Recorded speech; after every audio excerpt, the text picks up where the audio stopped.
Okay, it says yes, that we are live. So hello, welcome to another Ask Your Mentor Anything live in the Mentoring for Translators group. And today we have with us John Rico. John, thank you so much for joining us. These are weekly live sessions. I don't know if you are aware of the live that we've been hosting so far in the group. Thanks, Virginia. It's a pleasure to be here. Of course, I'm happy to be here, and I really commend you for all you're doing. You're doing a great job of, promoting our industry and helping people learn and become the better translators. So, really happy to be here. Thank you. I'm so glad that you joined me and you accept my invitation, of course. For those that do not know that already, we had a chat in the Mentoring for Translators group. Someone posted a question about some tools to use. And John was aware of the tools, so he contributed in the discussion, and then I came up with the idea, why not, to have a live on tech, because I have never hosted any live about technology specifically here in the group. And I know John many years, because John is very active in the community, also about technology and also WordFast. And we met in person in 2017, I think, here in Greece, in Athens. You remember it was Elia Together, I think. Back in the days when we could meet physically. Yeah, exactly. That we could travel and we could meet. It was in Athens, Elia Together, I think. It's so nostalgic. Yeah, isn't it? And I always like to share how I've met with my guests here in the lab, because it's a nice way also to personalize the connection, to get to know also the way that you can network with other translators, and also to keep connected online. And why not to have that such events that we are hosting today. So if you have any questions about our today's topic, which is about technology, tools for translators, especially we're going also to have one part of our discussion about Mac, especially. So if you have any general question about technology, tools, WordFast, or any Mac technology question, you can comment below this video, wherever you are watching us from, because now we are live in the Mentoring for Translators group on Facebook, but also my public page and on YouTube. So you can comment below and we will see your comments, and it's a great opportunity because we have John here. So please, if you have any questions, take this opportunity to ask John.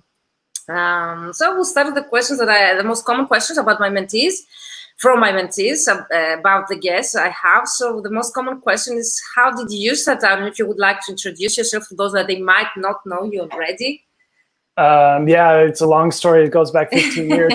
How did I start out in the translation industry? Is that I think they are interested in that part. I got inspired living in Vietnam. For me, Vietnam is a country of entrepreneurs, and that really inspired me to create my own business. And I had an idea for translation. I'd studied French and English translation a little bit, but I wasn't a full-on degree, a little bit of business.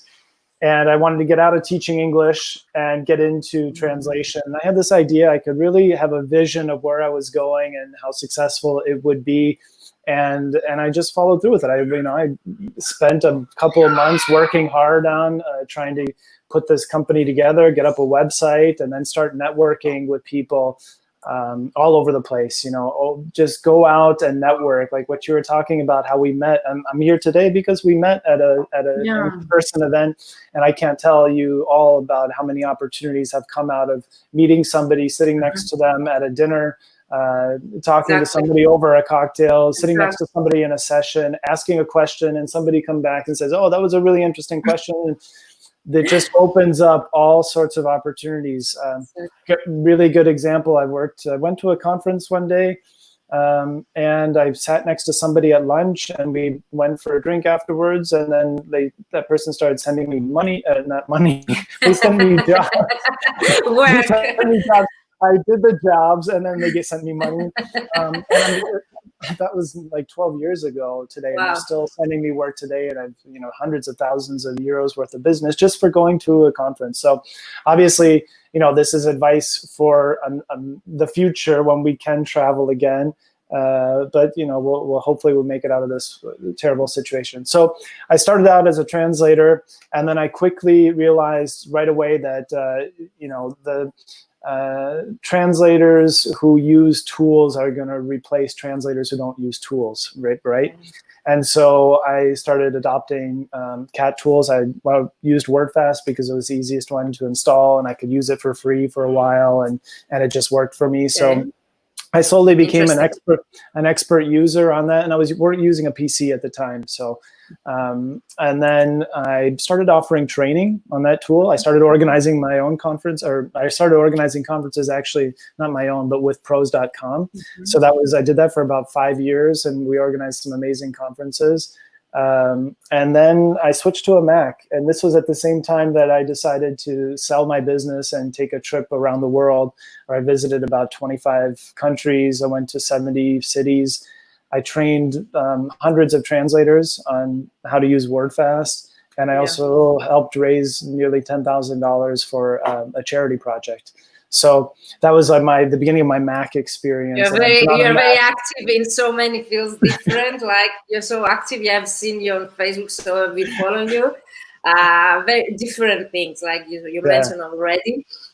So I assume that the most, like, if you can say, effective way of getting clients is networking, from what you said already. Or do you have any other client acquisition strategy that you really prefer? I found that my best clients right now have all been through networking, personal meeting somebody. But one time, another thing here, I'll tell you maybe 2 or 3 stories about that. I already told you one. Another story, I got a really good client one day that was looking on pros and .com, and you had all these offers for jobs, and you could reply to the jobs, and this was right around Christmas time. So instead of sending in an email and saying I could do this and I could do that, I picked up the phone and I called the company, and I got the boss, who was, in the process, obviously, of looking at 20 or 30 responses of people coming in by email, but I'm the only one who called. And so he's like, well, yeah, sure. Okay, I'll just send you the job. I mean, he just wanted to get it done and get rid of it off his hands and not be worrying about it. And with that particular client, I mean, that was like this really where my career took off, I would say, because it was a regular agency that sent me, again, hundreds of thousands of euros worth of work. So that was one thing, is sometimes do things out of the ordinary, like don't be afraid of the phone and calling people. Obviously, sometimes it's not going to work all the time, but that's something you have to be aware of in sales. Nobody likes a cold call unless you really knew, like, he needed somebody to call him. He was he was in need. Calling people out of the blue is sometimes, I mean, I get sometimes called out of the blue. Hey, we want to work for your agency or something. And I'm like, yeah, I don't really know. But if somebody called me right when I'm actually looking for somebody to do something, then I'd be like, okay, yeah, sure, why not? Let's do it. So that's one example. Another example is meeting in outside of like the context and, doing different things in different fields. Like I do a lot of volunteer work, and I network with people who are in all sorts of different industries. And so I've made several different clients and contacts that way. And sometimes it's like at a party on the dance floor at the after party at 4 a.m. Wow. How you can do that? I don't know how you can do that. Just talking, this was at another time. I was before I was 30. Now I'm like going on 40. It usually doesn't happen. Another story that recently just, I went up to Paris to visit a friend, somebody I trained on WordFast 10 years ago. And he got out of the industry and he created a pizzeria. He's a really nice guy. And so when I'm in Paris, I sometimes stop by and say hello. And I was visiting with him, and he had to leave. And from the Uber that he was in, he sent me a message, forwarded an email, and he says, "Hey, I just got this request from a client, a former client that used to work with me." And the client had said, "Hey, Nick, I need a translator. We worked in the past, and I really liked what you did." And he was no longer doing any translation, and so he just introduced me to her, and now with this client, it's been like lots of work. So, is it a direct client? The last one you mentioned. It's a direct client. Yeah. So being in the right place, the right time with the right people, I think, and that's not something that translators are really do a lot. I would say a lot of them are kind of stay at home and shy and not really wanting to get out there, and then maybe sometimes introvert. Maybe that's a stereotype. Okay, there's a little bit of truth. There's always other people, but there's exceptions. but I think that's, something important that you need to do if you're, starting out in this industry is get out there and network and make that investment. It's hard to know like how and where it'll pay off, but there's lots of sessions that you can follow about networking and how to optimize networking, to get that return on investment that you want, how to talk to multiple people. Do you have any resources to share with us later? Do you have any such resources you could share with us later if you come up with any idea of any course online or blog or whatever the resource would be? Yeah, if I can come up with it later or something. Yeah, later we can share in the comments, below in the group. Yeah, so far you've mentioned so much information that I would really like to wrap up for those that they might join us right now, because I see people coming in. John shared with us 3 already stories of how he found his best clients, the moment he scaled up, and it was with agencies, LSPs. So that's not very common, because most of the translators, they share the moment that they scale up was with their clients. So I think you and another one was like the 2 that you shared a story of scaling up as a translator by working with an LSP. And that's very important, because starting out translators, they are not ready to get into direct clients market.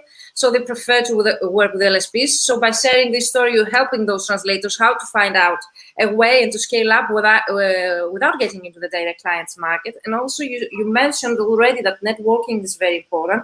How the personal connection you make also with people by phone calling them or by being present at events of different industries, so that opportunities might come up, so you never know.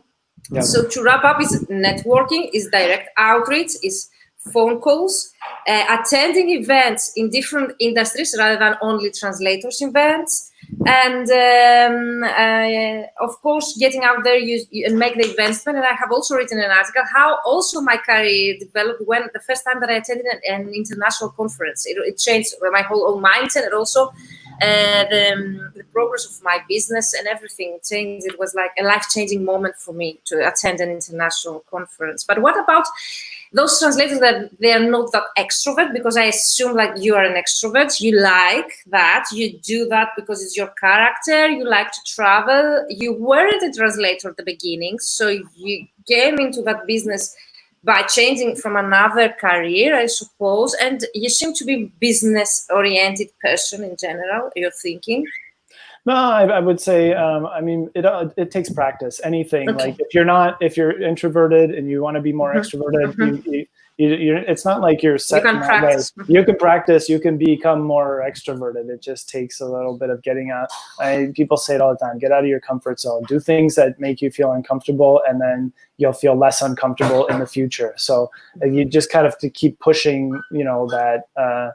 Those limits in order to become who you want to be. So I didn't become good at sales or outreach or something just by, I don't know what, it's by doing it. So I don't know. So how did you become good? Just by doing it, by practicing it? By practicing it. What you were saying about going to like your first international event, it's not just the networking that you get out of that. You also get a lot of skills development. So you can learn a lot of things that can help you in your business or a better person. So there's that networking aspect, but there's also insights and how you can change things.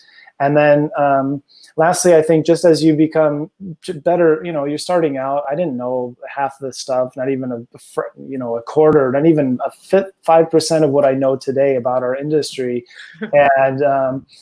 And it just, I made lots of mistakes, tons of mistakes. And I was slow and I was doing things that were unproductive. And when I started out marketing myself, when I started out, I was doing things, wasting lots of time. I got a lot of direct clients, for example, in the beginning, but they were all one-shot clients and small billing, like 100, 200, 300 euros, which is not really helpful. What you want is the recurring client, which is like, okay, we need this and this. It's kind of like the coffee pods that you buy.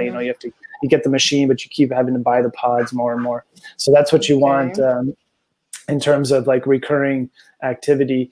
Also, I think say yes to opportunity and develop multiple skill sets and diversify your activity. If you're just doing one thing all the time, it can be a dangerous thing. We see like right now in a crisis, If you're just doing one thing or you just have one client, you need to be diversified. And so a lot of translators will do that. They'll be in teaching languages. Some of them are being interpreters as well. Some of them, I talk to copywriters, copywriting, yeah. consulting. So develop those activities, develop those services, and and maybe even create separate companies or separate websites. Or multiple income sources, you mean?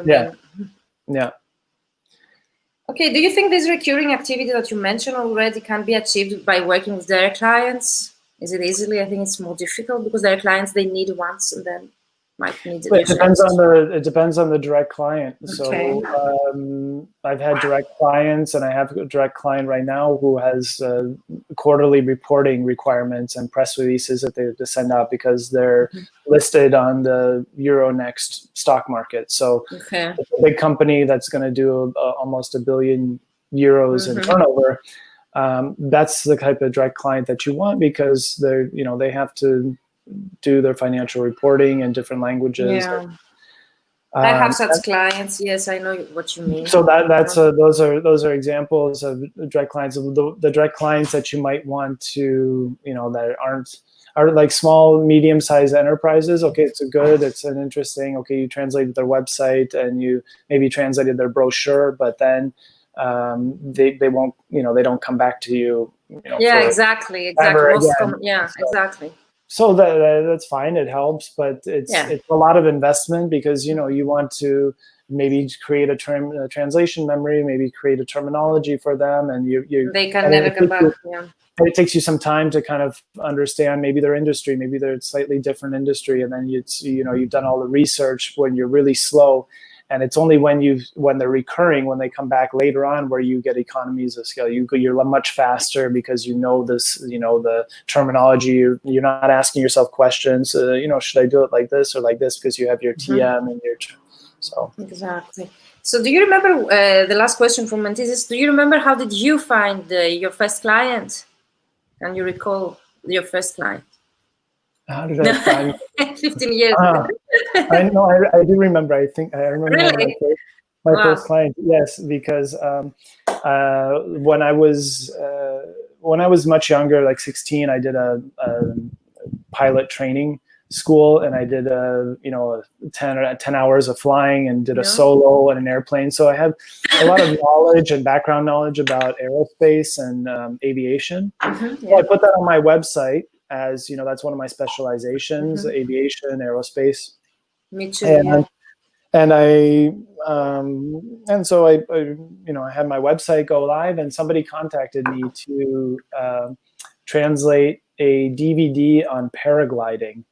Okay. And so it was just a DVD that people could watch all about paragliding, all about the weather systems, safety issues, and the techniques that you use. And so they sent me the transcript basically, and I had to translate it into English, and then they were going to do an dubbing in a different language. So that was the first translation that I did. That's amazing. You got your first client from your website. It was inbound marketing. Wow. Yeah. I've never heard that before. It means that your website did work back then. So it did great work for you. And I think it really depends on where you are and where you're based. I had an advantage. I'm living in the south of France in Nice, and I'm an American. So that's a unique selling point that I could put there. Say I'm an American native speaker, and this is what the translators who are living in another country than their home country, they have that advantage of getting direct clients and having that legitimacy that you might not have. If I'm a French native speaker translator living in Nice, it'd be much harder for me I could probably go and get clients locally, but their direct needs are more French into other languages. So and you are there for them. So that's what helped, and I made that really clear on the website. Okay, cool. So that's another tip that you can keep from John. Find your unique selling proposition point and use it and make it clear to be online everywhere on your online presence, website, wherever you are online. Make it clear for your clients, ideal clients, to find it. Is there anything, before we are getting our topic now, and before we get that, is there anything that works well for you during the COVID?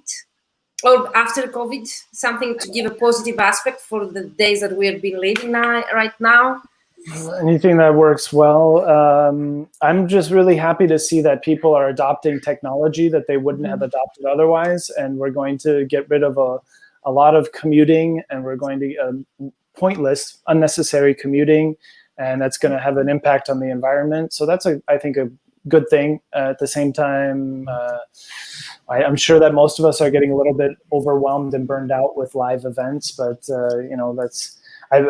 doing everything live and everything online we need that sense of community. So I'm really looking forward to getting back to meeting people face to face. But at the same time, I've been able, I'll give you an example with the volunteer work that I did. We were supposed to have an event in June in Brittany, in the western part of France, and that got canceled because of the COVID. And instead, we pivoted and we did everything online. And the session that we came up with, I got to interview people some amazing people, 9 people around the world, from Nigeria, from Guam, from Jamaica, and they were all presidents of the organization I'm a member of. Amazing, the world presidents back in their day, going back as far as 1973. And I would have never done that and interviewed those people, met those people, and talked with them had this thing not happened. So it prevents other opportunities. And I think that's what we should all be mindful of, is that, crisis, there's other opportunities that are presented. Exactly. So look for those and exactly. I have the same opinion. So it was a great start for our topic. We got into our topic, technology, and you would like to start by mentioning in general the necessity of technology for translators nowadays and how the things are going to be in the future, near future, for us.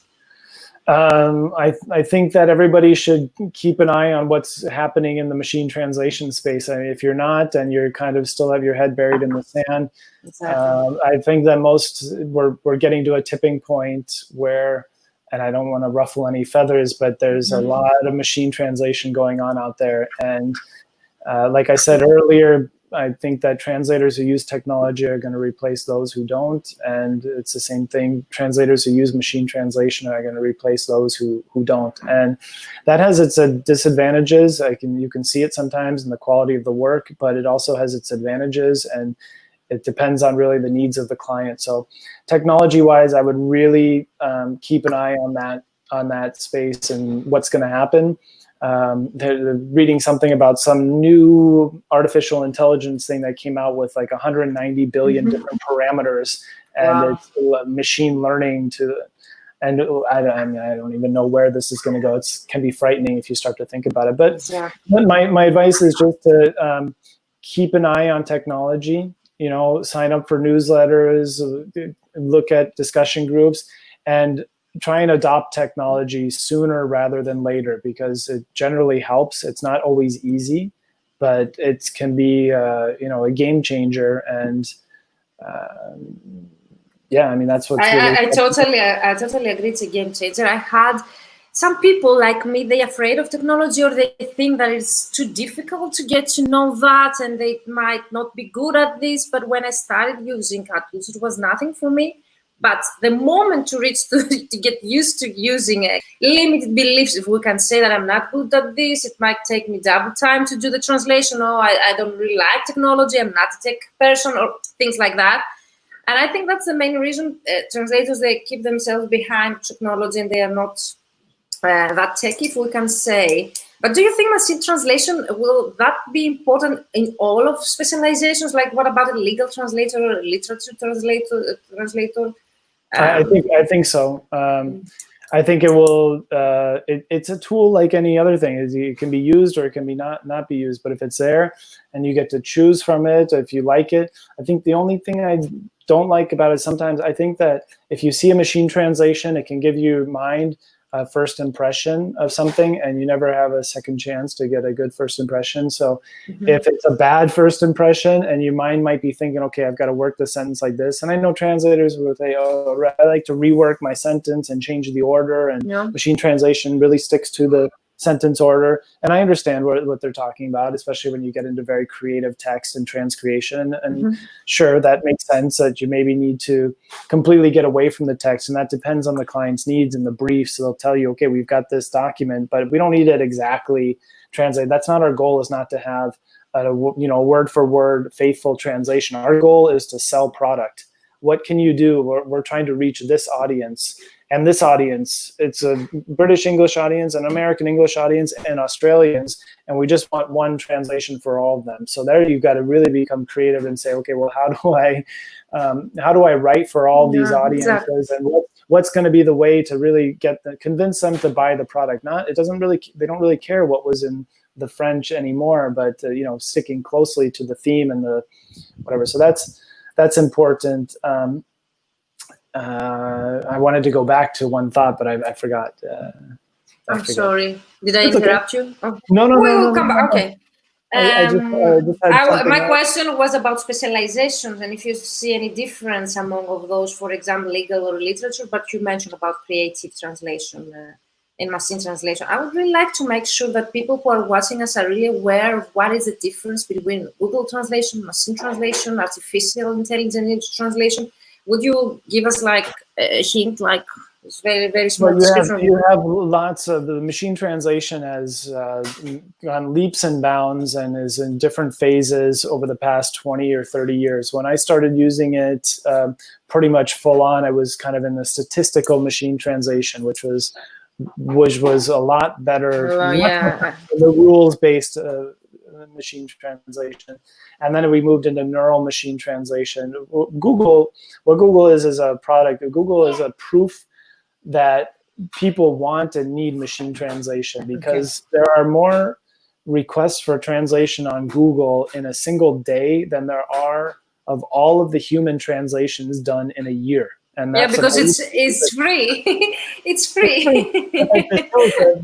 There's an unbelievable demand for translation. That's some of it, and it hasn't really been totally unleashed because of the price barriers. But what's happening is that as more people are connecting and people are doing more and more business, and the needs become, okay, we can't really entrust this contract. Well, sure, we used Google to establish contact, and some emails, but now we've got to sign this contract. Let's get the human translator involved, and the human translator can use the machine translation to help them go a little bit faster and get that contract done, and they'll save time and they'll go much faster. Maybe I would be very interested in sharing this knowledge. So you think like we'll use a CAT tool like WordFast or whatever, and we use a machine translation in our CAT tool, for example. That is what we describe. Yeah, and that's the most important thing. Like right now, the CAT tools is our number one kind of environment, and the Google has their thing that's available for the general public, and Microsoft and all these different things. But you can, in your CAT tool, integrate these machine translation engines, and some of them you can even customize them. Like you could feed them your own data sets. You could take your translation memories and say, okay, I want it to look at the way that we're translating for this client, and they'll understand your terminology. Those are really, really technically minded translators who are doing that and have been doing that for the past 5-10 years, actually. And that won't go mainstream anytime soon. So don't worry about that. But just the basic thing of integrating a CAT tool, machine translation into your workflow. Yeah. And I'll give you a really simple example. Please. I did something the other day for a client that needed something really request was urgent. And it was about 15,000 words total. And my translation memory had about 3,000 of those words in the TM, roughly. And they needed it done in about 3 hours. So if you can imagine 15,000 words for translation in 3 hours, which is like, if you would have said that to me when I first started out, I would have said, okay, 3 days. It'll take me 10 days. It'll take me 10 days to do this. And I was able to do it in those 3 hours and bill a rush rate, and the client was satisfied. And I would never in a million years have been able to do that if I didn't know how to use my CAT tool very well, because there were some things that I had to do with regular expressions and doing some, find and replacing, which sped things up. And then also integrating with machine translation, post editing and whatnot. So if you want to make 600 or 700 euros an hour, then technology is a way to do that.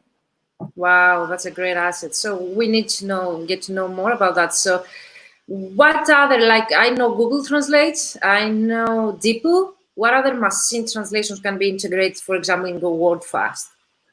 In WordFast, you have DeepL, that's right, and Microsoft and Google, and those are the three that I would recommend right now if you want to do that. The Microsoft is free. The DeepL costs 20 euros per month, I believe, and the Google is on a per-use basis, but I think it's also to the point now where it's free. Or they're still charging per use, but it's really, really, like, we're talking about cents on the dollar. You might, if you're full-time translating using it, it might cost you $3 per month.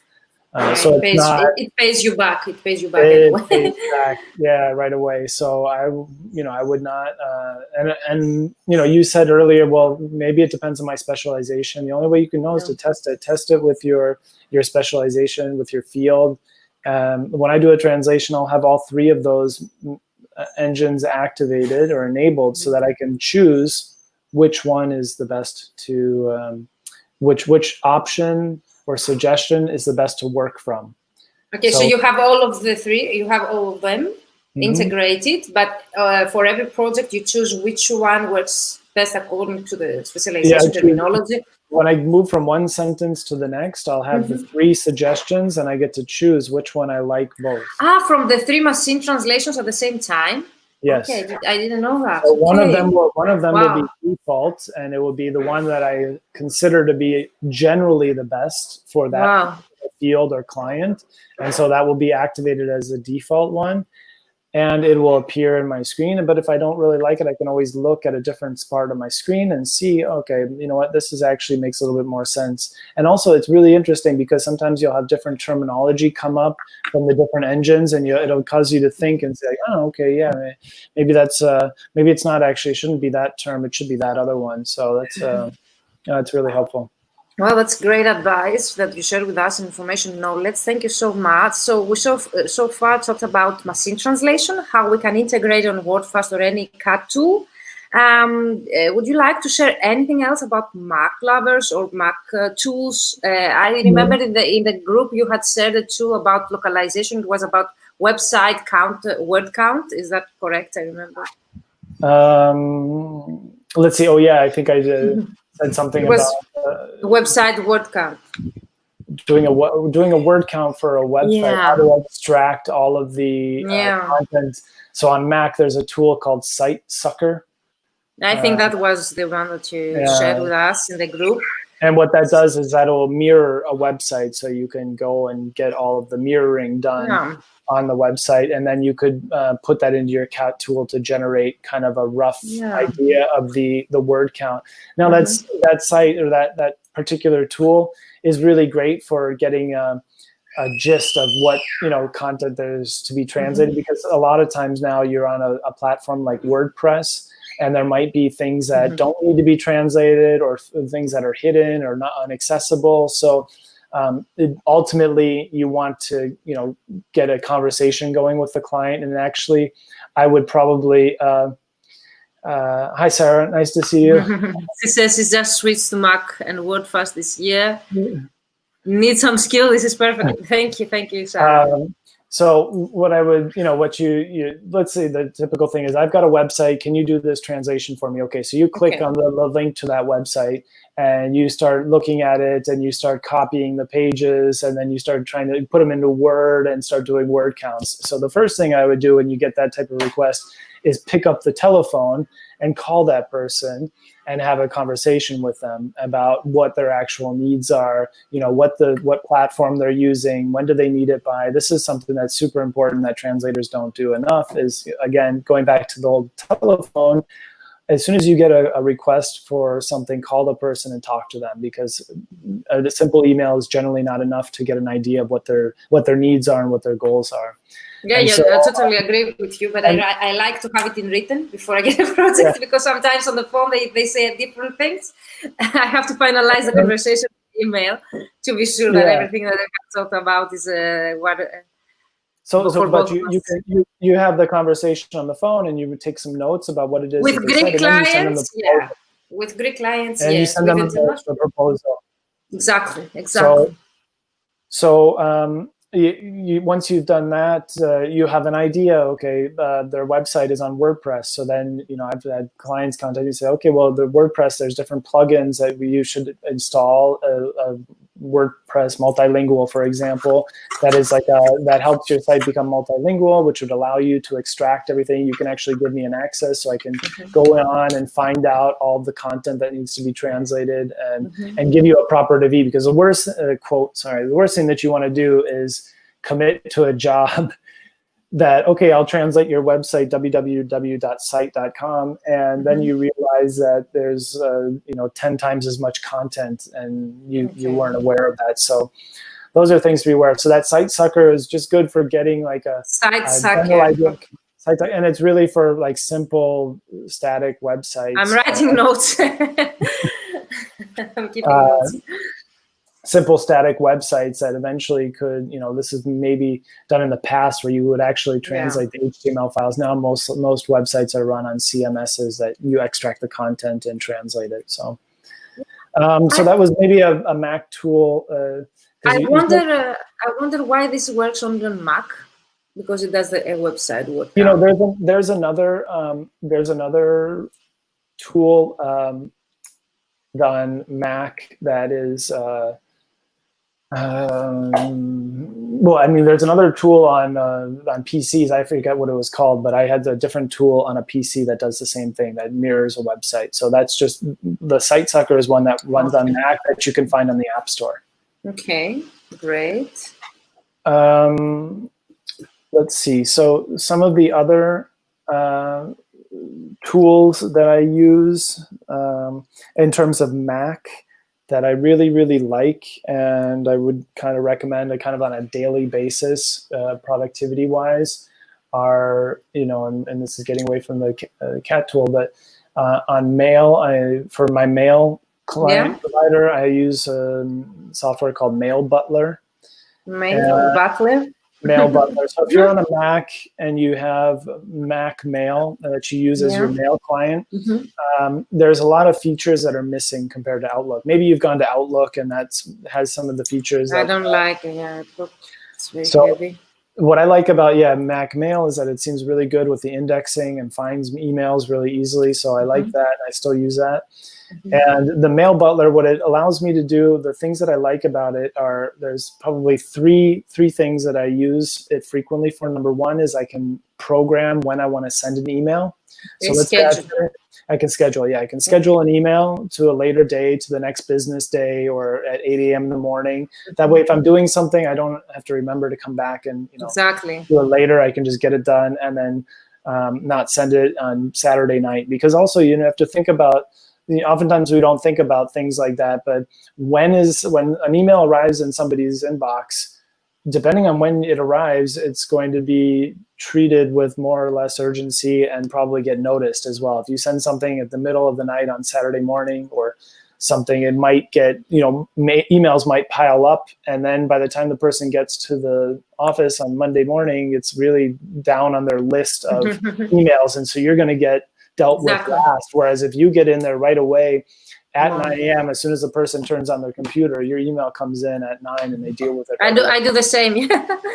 Okay, scheduling. So that schedules, and then it also you can add like reminders to follow up with people. So if you send an email and you can add a little reminder, if you because you oftentimes you send something out, but you don't want to have to remember, okay, if the person doesn't reply to me, when should I follow up with them? So you can send like a little reminder to follow up in a certain number of days.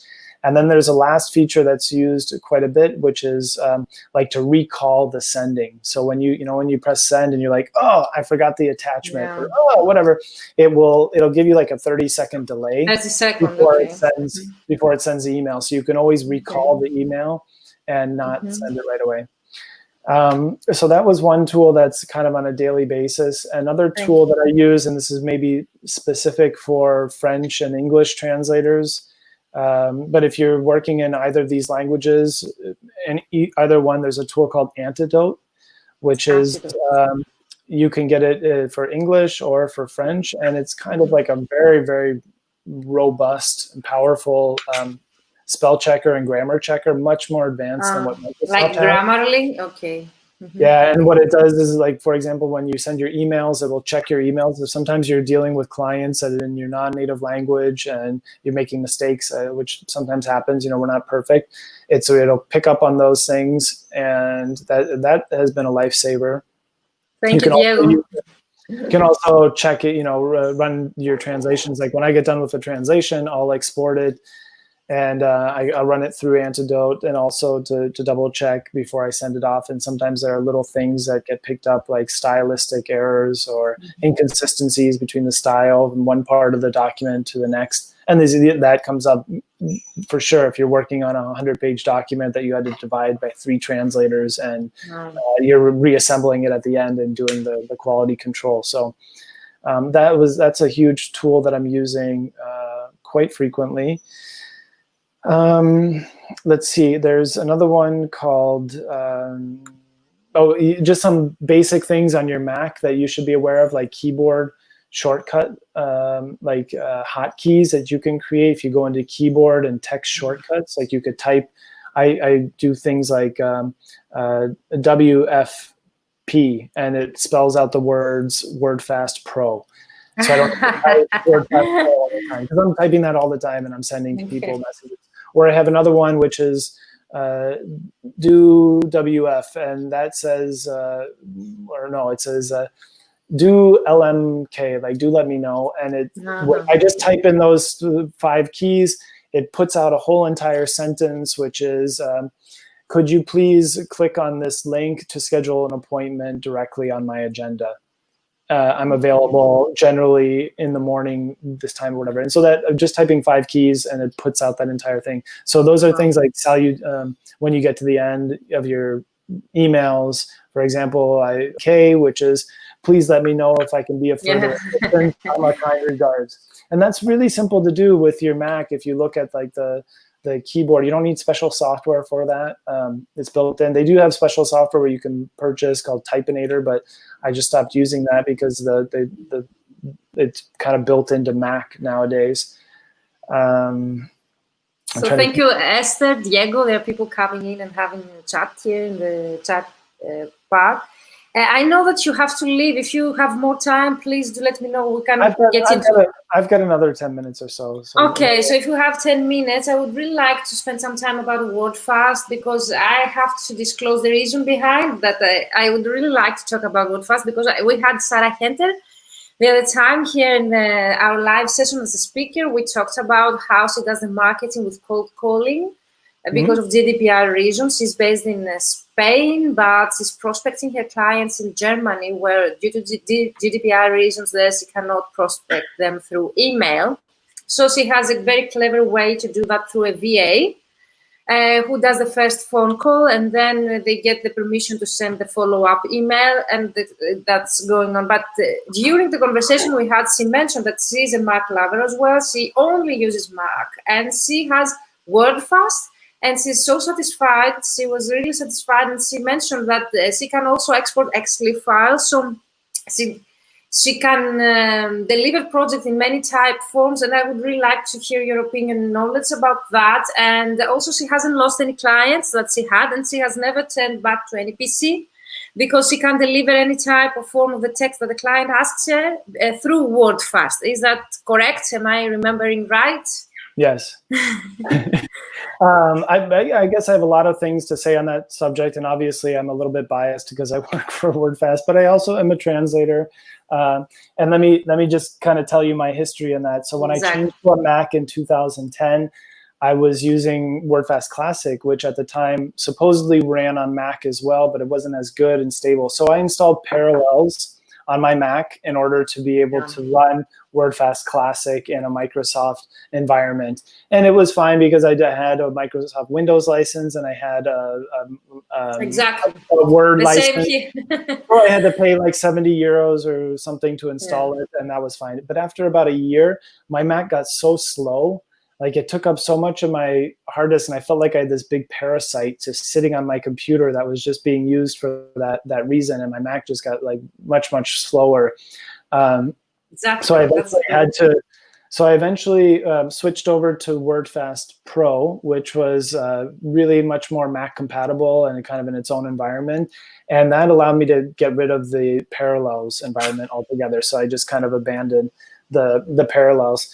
At the same time, one of my clients, which was an agency, had said, "Oh, we really want you to, work with STL Trados. We'll even give you a license because we want you to connect to our server." And then I said, "Okay, well, fine. If you want to give me a license, I can try and install it."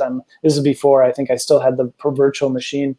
So I installed it. It turns out they gave me like a student license, and I couldn't do half of the things that I could do with WordFest that I'm used to, and that made me really productive. So I was kind of like, this isn't working out well. That was 8 years ago. I'm still working with that client, and for them, what's most important for them is not, okay, what tool you're using. It's having a good translator and getting the job done. If you send a package by FedEx, you don't ask them to use a Boeing or an Airbus. You just want them to get the package from point A to point B. I don't care which trucks you use or whatever. It's I don't think that's so important. I understand. And at the same time, I understand from an agency perspective, there can be some sort of seamlessness that you want to have in these file exchanges. And that's what we've done, like being able to import packages. And that's something that in not this version that's coming out, the next version, like creating return packages, which has been kind of my bête noire for the past 3 years or so, trying to get our development team to do that. But basically, with WordFast Pro, you can handle all the files of the major, competitors. The real holdup or sticky issue is if they have like a server-based memory, you might not be able to connect in real time. Okay. It depends on them, to what tools or how they allow the connections.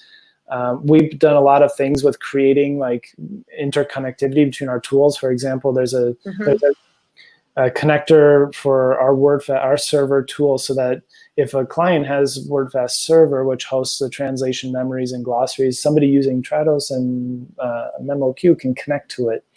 But the opposite isn't necessarily true. So there's some sort of there can be small compatibility issues with like connecting to remote assets. Okay. But again, I would say that, if it comes down to it at the end, I would much rather have a translator who's really good and who is reliable and trust, and that's much more important than the tool that they're using. So with that in mind, I've been, very open with my clients and tell them that I use WordFast, and they're fine. That's okay. They send me the STL XLIF files. I translate them, send them back, and there's no problems with that. And that's the same with MemoQ file types? Yeah. Okay, so whatever they have the type files, they work on WordFast. So whatever are the type files of the client or the tool they use, this type of the files work on WordFast. Is that correct? Yes. So I'm just looking at the questions because I was about to ask. I don't want to miss them.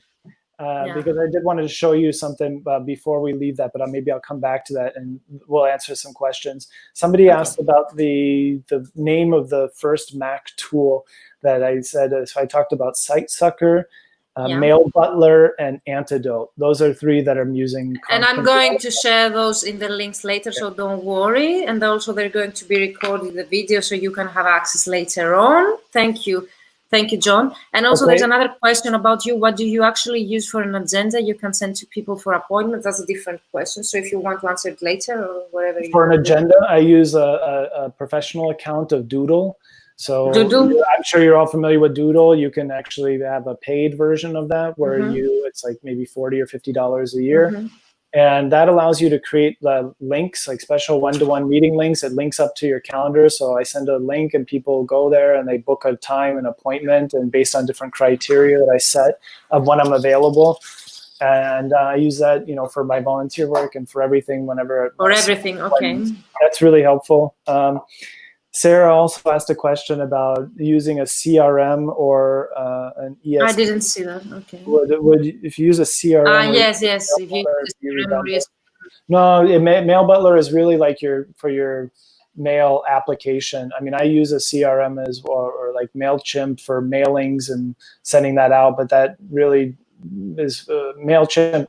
Mail Butler is more, inside of your day-to-day sending emails back and forth with colleagues, with friends, with clients, and whatever. So they're two separate things as far as one last question for you. Can I also integrate Depot free version on WordFirst Pro? So you can't integrate the free version. I'm not sure. Maybe somebody's made a software that would allow you to kind of work around the thing.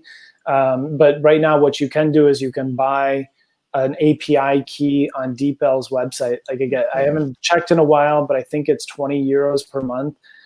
I would say if you're translating, that's your main activity, that's worth the investment. I know it sounds like a lot of money, but and obviously you can try it for 1 month, and if you're not happy with it, cancel your subscription. So that's why is that high, the amount of the paid version? I have never looked at this. The free version is you go online and you can get the free version on the line. What the paid version is you get an API key, which is when you're translating and you translate a sentence and you move to the next sentence, the WordFast will automatically go onto DeepL's servers and send in the sentence and check, and then it'll send you back a proposal and it will appear in your segment without you having to copy and paste or do anything. It's just instantly like that. So you're saving all sorts of time of not having to copy and paste and cut and paste left and right. So it just does it for you immediately.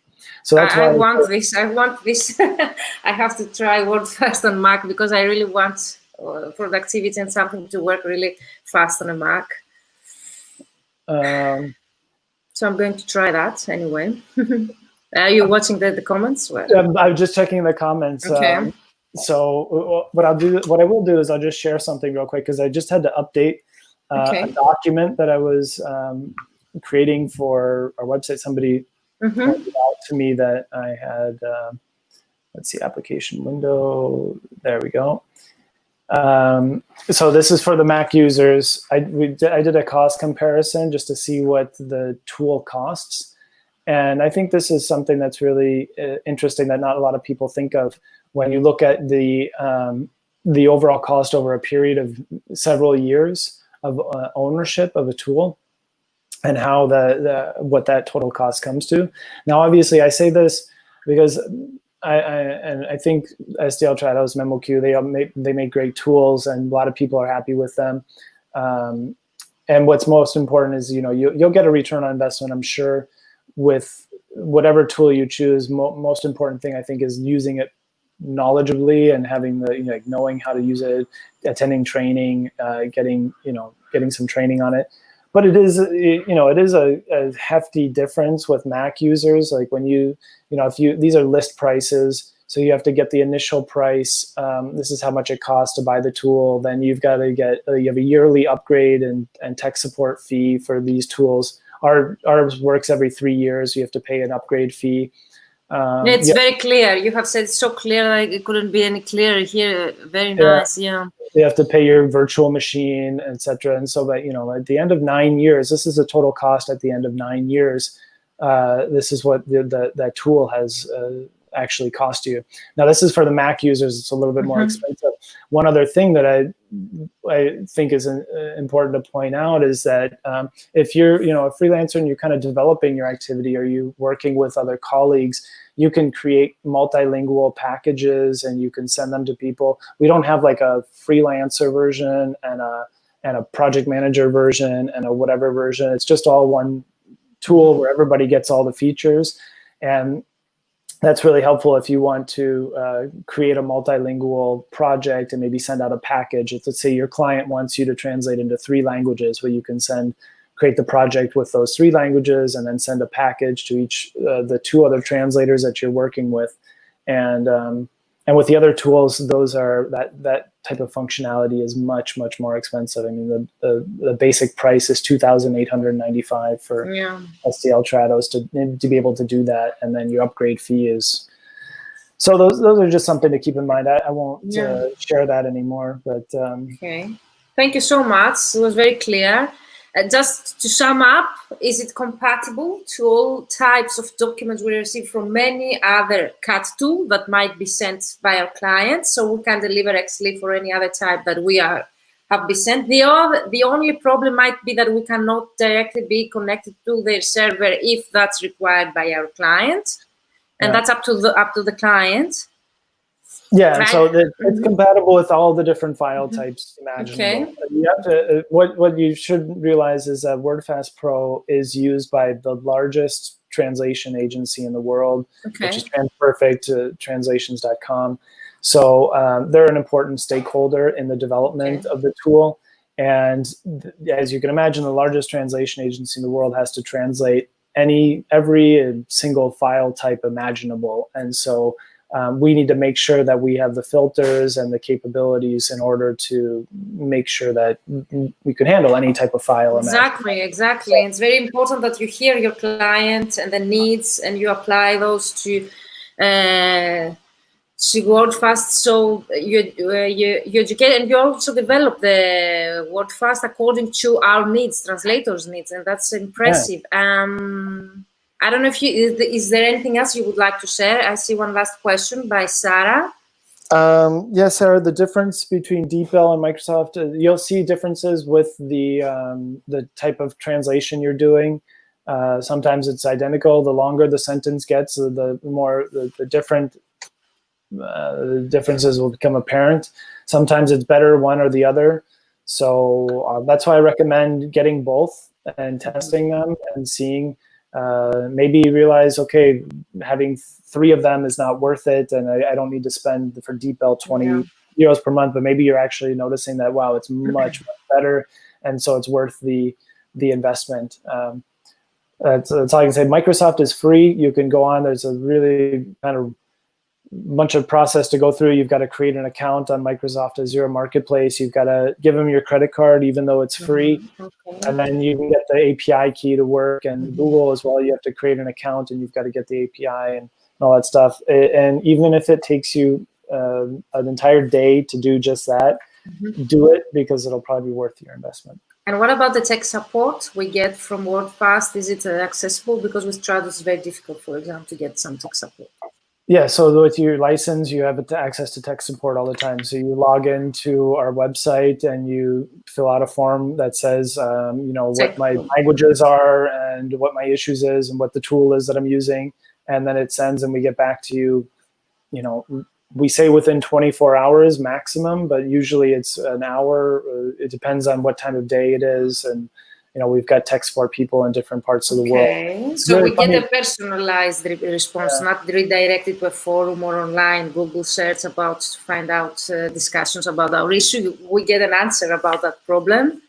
Yeah. So you go on, and actually one of my favorite resources is the WordFast users Facebook group. Just because you can always ask the tech support, but the tech support monitors those forums. And oftentimes, like people, you might get an answer like within a minute. I've got my phone, I'm walking around my phone, I see a notification, somebody asked a question, I'll answer real quick if I can. And you might get an answer much faster. Also, you might get answers from more knowledgeable people. Or maybe your language pair is something that our tech support, all of our tech support people are translators. So they have backgrounds, but we don't have every language pair covered. So if you have a Japanese, you're translating from Japanese into English and you have an issue, maybe a user would have a better solution. And I saw this the other day. Some users were talking about an issue and they were recommending software that's specific for their language pair that I would not know of. So I think that's a great place to learn a lot from others. That's how I learned how I became a WordFast expert, was just listening to the conversations that people were having in forums. And maybe I didn't have the same problem, but sometimes people would ask questions like, yeah, I've seen that before and I had that same question, but I didn't have the time to ask. And now I know the answer and the question. And so I figured that out. And so that's a great place to learn. And the Facebook group, you mean, the Facebook group? Yeah. So why someone to choose WordFast? Already we mentioned the cost difference. We saw also your slide about that. It's compatible with Mac and it can work in all forms of texts. And also it has a great community, Facebook, and personalized tech support. John, I know that you have commitment and you have to go. Thank you so much for your time. We're almost 1 hour live while we said 45 minutes. So thank you so much for your patience. There was a discussion. People were interested. So we answered most of your questions. If you still have any question, John is a member of the group. So you can still comment below, tag John if you have any specific question about WordFast, still all the tools that John already mentioned today. So thank you once again, and Thanks, everybody. see you in the group for the rest. All Thank right, you. sounds good. Bye bye See you for on now. Facebook. Bye. Thank you. See you.